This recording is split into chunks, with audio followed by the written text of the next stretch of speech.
Do you remember Nickelodeon slime? It was messy, neon, and the kids couldn't get enough of it. Bright colors meant fun. But here's the problem. Those same fluorescent colors made their way into our food. That slime wasn't real food, and neither are the dyes in our snacks, cereals, and sodas.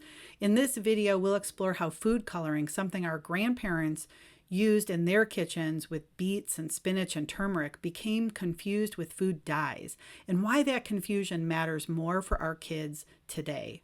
For thousands of years, color was part of cooking and culture. People used saffron for golden rice and beets for deep reds and spinach for green. These same plants colored textiles and art. In Mexico, the cochineal beetle produced a brilliant red, so valuable it once rivaled silver.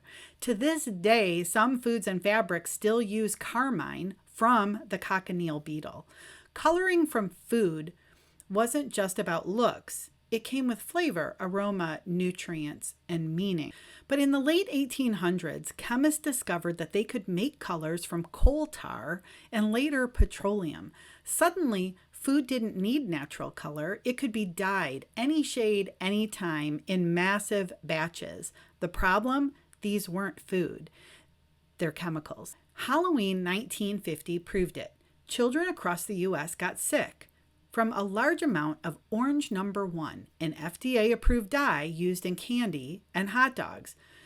Kids had rashes, diarrhea, and a ban came too late for those kids. The replacements, though, red 3, red 40, yellow 5, blue 1, they weren't much better.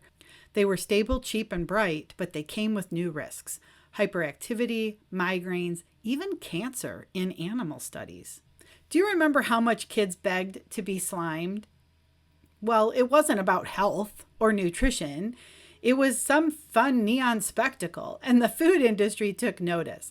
The psychology was clear. If slime could make kids laugh, neon cereal would make them buy. In 1985, R.J. Reynolds, the tobacco giant, bought Nabisco. They said outright they could use the nicotine model to make processed food more addicting.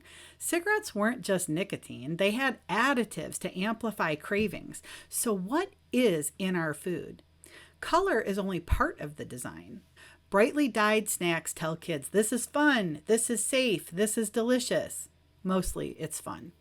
But that's not flavor or nutrition. That's marketing. That's addiction by design. And here's where the confusion comes in.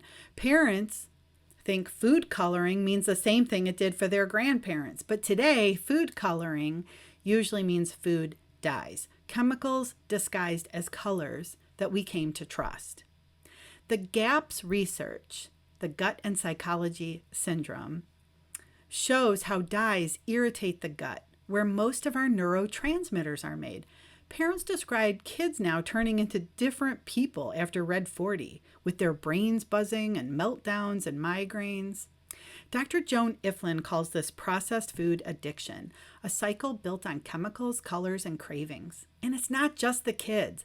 Millennial parents grew up in the same system. Their own cravings and nostalgia influence what they buy for their children. But there's a better way. In my classes, kids make homemade food like these monster cookies with chocolate candies colored from spirulina, turmeric, and beets.